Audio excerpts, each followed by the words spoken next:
En direct de Bangkok. Cette semaine, nous recevons Jean-Michel Perroy, président de l'association La France en Isane, plus connue sous le nom d'AFI. Créée il y a 6 ans, l'AFI est une association qui vient en aide aux Français vivant en Thaïlande. Avec 11 antennes réparties sur tout le territoire thaïlandais, l'AFI s'engage pour la proximité, la solidarité et la défense des droits des Français expatriés. Parmi ses combats récents, l'agrément des hôpitaux publics de Khon Kaen par la Caisse des Français de l'étranger et surtout un combat pour l'équité dans l'attribution des bourses scolaires. Jean-Michel Perroy, merci d'être avec nous aujourd'hui. Bonjour. Bonjour. Alors avant de parler de la fibre, la région a connu encore récemment des tensions entre la Thaïlande et le Cambodge. En tant qu'association représentant les Français en Thaïlande, qu'avez-vous observé? Est-ce qu'il y a eu un impact de ce conflit sur la communauté française locale? Il y a bien sûr eu un impact. Nous avons aujourd'hui 800 adhérents en Thaïlande, répartis sur tout le territoire. Comme vous l'avez dit, on a 11 antennes, mais on en a bientôt 12, puisque le 14 novembre prochain, j'irai ouvrir l'antenne de Phuket. Et dans cette zone frontalière où il y a eu les affrontements entre le Cambodge et la Thaïlande, on avait quelques adhérents. Il y a peu de Français dans cette zone, mais il y en avait 4 dont on s'est occupé et qu'on a suivi en permanence et qu'on a épaulé parce qu'ils n'avaient personne à qui se raccrocher d'autre que nous.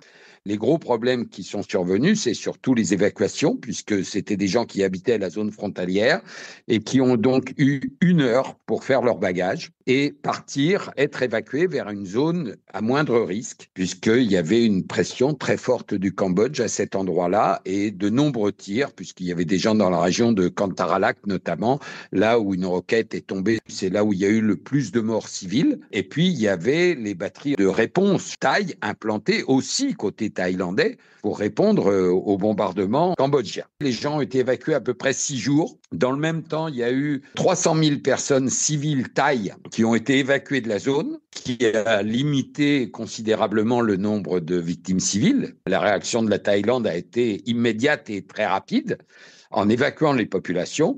Aujourd'hui, le calme est revenu dans cette zone-là, un calme relatif, je dirais, parce que ça reste très tendu sur la frontière, même s'il y a un accord de paix signé. C'est tendu sous le regard des observateurs internationaux désignés dans le cadre de l'accord signé en Malaisie. Merci pour ces infos. Revenons sur l'AFI. Donc, est-ce que vous pouvez nous rappeler brièvement les missions principales? J'en ai donné quelques-unes en introduction. Absolument. La FIS, c'est une association d'aide, d'assistance et de solidarité. Avant d'être président de la FI, avant de créer la FI, j'étais consul honoraire de Khon Kaen, c'est-à-dire le nord-est de la Thaïlande, l'Isan. Et donc, c'est à ce moment-là que j'ai vu les problèmes rencontrés par les Français qui habitaient cette zone. On a une population qui est de plus en plus âgée. On a des gens qui sont confrontés en permanence à la fracture numérique. On a des gens qui sont paumés dans leurs relations avec l'administration française, mais aussi avec l'administration thaï.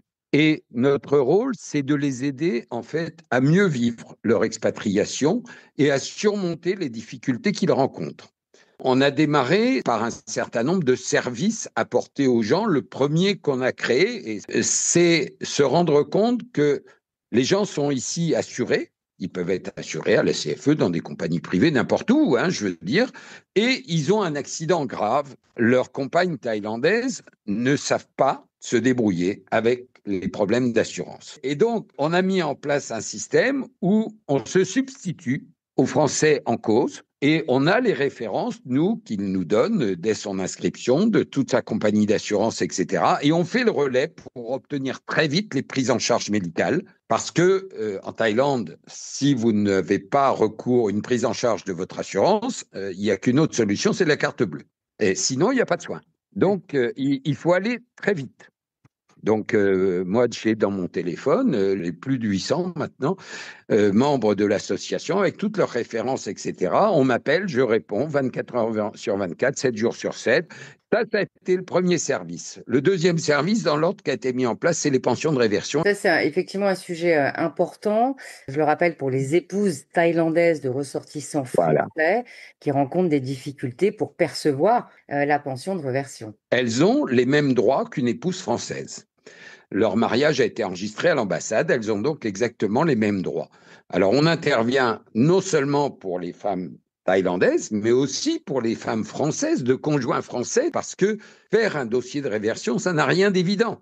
Et quand on est français de l'étranger, malheureusement, on n'a quasiment pas accès à la demande de réversion par voie numérique. Tout doit se faire par le papier. C'est une des contradictions de ces politiques qui veulent développer le numérique à tout va, mais quand on en a réellement besoin, eh ben non. Donc, on est confronté à tous les problèmes de courrier, de délai. Donc, c'est compliqué. J'ai l'exemple d'une femme dans laquelle j'ai fait le dossier de réversion il y a plus d'1 an, envoyé en juin 2024. Je ne savais pas ce que faisait le mari. J'ai donc fait une demande de réversion unique. Eh bien, la lettre a été ouverte 1 an plus tard par la CARSAT Île-de-France. Et j'ai découvert à ce moment-là que ce monsieur, en fait, était un marin et qu'il relevait donc d'une autre caisse. Et heureusement pour nous, c'est une caisse qui accepte de travailler par Internet. Donc, on est en train de remonter ce qu'on a perdu, mais n'empêche qu'on a perdu 1 an. Il y a effectivement ce combat qui est très compliqué et vous menez, et en parallèle, vous avez des succès. J'ai parlé dans l'introduction de l'agrément que vous avez obtenu avec les hôpitaux publics de Khon Kaen par la Oui. CFE. En quoi est-ce que c'est important pour les Français qui vivent dans la région? On est la seule province de Thaïlande à avoir des hôpitaux publics agréés depuis aussi longtemps. J'ai commencé cette action à l'époque où j'étais consul honoraire et parce que j'ai réussi dans cette entreprise, je dirais, parce que je suis issu du monde mutualiste. J'étais en France premier vice-président d'une très grosse mutuelle et j'étais administrateur de la Fédération nationale de la mutualité française. Quand j'ai été confronté à ces problèmes d'agrément d'hôpitaux, VYVIA était déjà l'assisteur de la CFE. Il se trouvait que je connaissais et je leur ai fait part des soucis que je rencontrais et de l'intérêt qu'il y aurait pour la CFE d'agréer ces hôpitaux publics de qualité. Et ils m'ont entendu à ce moment-là. Quel est l'intérêt? Les factures des hôpitaux publics de ce type-là, puisque nous, on a 2 hôpitaux publics agréés à Khon Kaen, qui sont l'hôpital universitaire et le Queen Sirikit, qui est le plus grand centre cardiaque de tout le nord-est de la Thaïlande, qui rayonne jusqu'au Laos, etc. Les coûts sont 5, 6 fois, 7 fois moins chers que les hôpitaux privés. La traduction pour le Kidam ordinaire, c'est que le reste à payer après prise en charge de la CFE, il reste 30%. Tous les gens, et loin de là, n'ont pas une mutuelle. Il faut donc payer les 30%. Quand vous avez une intervention comme un triple pontage qui coûte dans un hôpital privé 1 800 000 et qui coûte 300 000 à l'hôpital public, les 30%, ils ne représentent pas du tout la même chose. Et qui plus est, nous, au niveau de l'association, on a créé un fonds de solidarité et de secours de façon à nous permettre de pouvoir aider les gens qui n'auraient pas de mutuelle. Dans la mesure où ils vont dans un hôpital public, on fait une avance sociale, leur permet de payer ces 30% et ils nous remboursent sur 6 mois, sur 8 mois.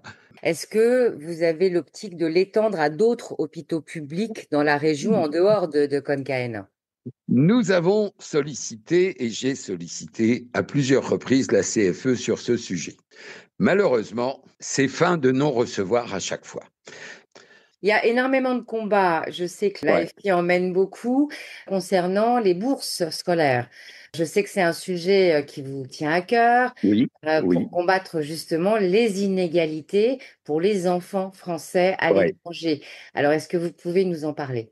Je peux vous décrire ma position, qui est très particulière et assez nouvelle. Je pars du principe que les bourses scolaires en France sont attribuées pour permettre de diminuer les inégalités sociales et permettre aux enfants des familles les moins favorisées d'avoir accès à l'éducation. Et je pensais qu'il devrait en être la même chose à l'étranger. Eh bien non. À l'étranger, les bourses, elles ne sont attribuées que si votre enfant va dans une école française pour apprendre le français. La Thaïlande, c'est grand comme la France. Des écoles françaises, il y en a à 4 endroits, qui sont la capitale, Bangkok, Pattaya, la côte, Phuket, la côte, Koh Samui, l'île de Koh Samui, et une toute petite qui vient de se créer sur Chiang Mai. Tout le restant de la Thaïlande est immense. En Nissan, par exemple, il y a plus de 1000 Français. Il n'y a aucune école française. Donc, moi, je me dis, est-il normal qu'aujourd'hui, la condition sine qua non soit d'apprendre le français? Je connais des gens qui élèvent seuls un enfant français qui n'ont pas du tout les mêmes moyens. Il faut qu'ils fassent front au paiement dans ces écoles. Les écoles taille, privées, ne sont pas données non plus. Qu'est-ce qui est important pour un enfant français et thaï qui vit en Thaïlande? Quelle langue doit-il apprendre? Il est français par sa nationalité, l'enfant. Qu'est-ce qu'il parle en premier? Le thaï, d'abord, sa propre langue. En deuxième langue, l'anglais, qu'ils apprennent dès l'âge de 2 ans et demi. Et s'il doit y avoir une troisième langue, bien moi, pour mes enfants, ça serait le chinois. On est dans la zone asiatique. Et puis, évidemment, en quatrième, le français, qui est leur langue de nationalité. Eh bien, ici, il faut d'abord qu'ils aillent apprendre le français dans une école française pour bénéficier des bourses. Qui plus est, les écoles françaises sont extrêmement chères.